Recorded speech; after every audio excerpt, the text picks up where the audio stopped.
It's for Shaheen. So there are people who, for the lack of a better word, were not strong enough to cope with their depression. So for people who've been in their life, they look behind and they wonder what they could have done differently.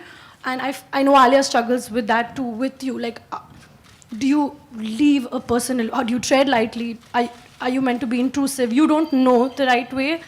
Is there... there's obviously not a blueprint, but is there something that you know for sure that people in your life can do, can't do, should do, for other people who have people in their lives who are going through depression, or people in their lives who have gone through depression and they don't know what they've done wrong? Unfortunately, there is no one right answer because everybody is different. And it's also everybody is different on a day-to-day basis. There are days I desperately want someone to talk to.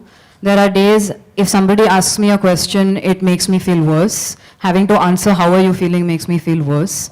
There are, it just varies from day to day, but I mean, this is something that I said earlier also. I think what really helps is to have someone to talk to who can contain what you have to say, who can tolerate what you have to say.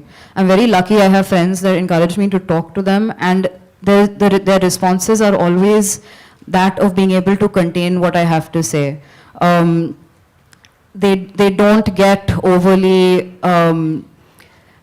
flustered or emotional about it, and so as a result I'm able to just be myself without the guilt of feeling like I'm making them feel bad or I'm making them worry. So I'm very lucky that I have that in my life. I have people that I can talk to quite easily. So I think the only thing, and that's also where my father helped me, which is he was the place where I went to who could tolerate so if I say, Papa, I'm feeling like I don't want to be here anymore, he's like, yeah beta, I understand, it's horrible, I've been there.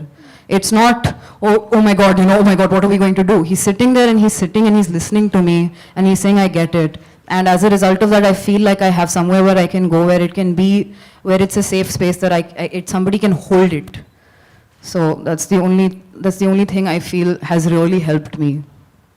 And I think it's important to face one thing, that only the courageous people have the ability to stay vulnerable.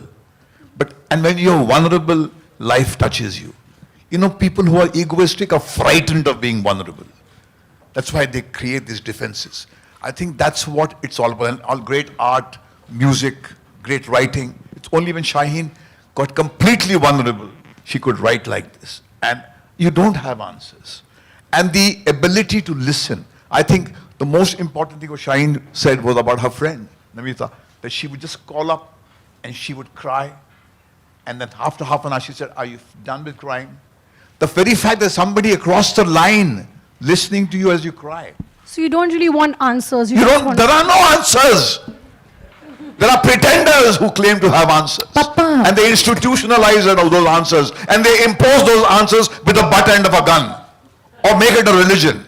There are no answers. I warned you this is going to happen. Mankind doesn't have answers. You bullshit to your children. You don't follow the things that you pretend to preach to them. They see it.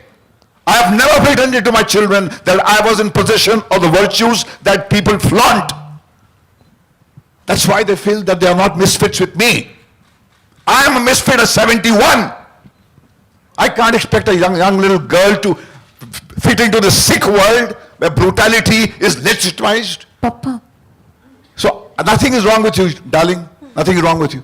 The psychiatrist wants to fit you into this brutal world. He is more sick.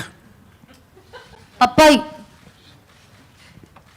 And small talk is for the small, so for the very small. We don't have that chip, na? No. Okay, one more question. And Papa's not allowed to talk. You're not allowed to talk now. One more question, please. A nice question. No. Now you want normal conversation. Nobody wants to ask questions. It's great. Then we'll move on. We are very happy to. Okay, cool. Done. So now But I just want to congratulate you, you brave young woman, because I think the most important thing that Shaheen does, like somebody on my set the other day, I'm actually acting after I don't know how many years again, but came to me and they said, oh, your sister. And I presumed that they were going, about Alia. And they were like, no, your sister Shaheen is so courageous. I said, why? What happened? We saw her interview and please thank her for normalizing what we try to gloss over all the time in this business that we are in. So everybody is depressed. She has had the courage to say that she is, and she's given everyone a signal that you're not alone.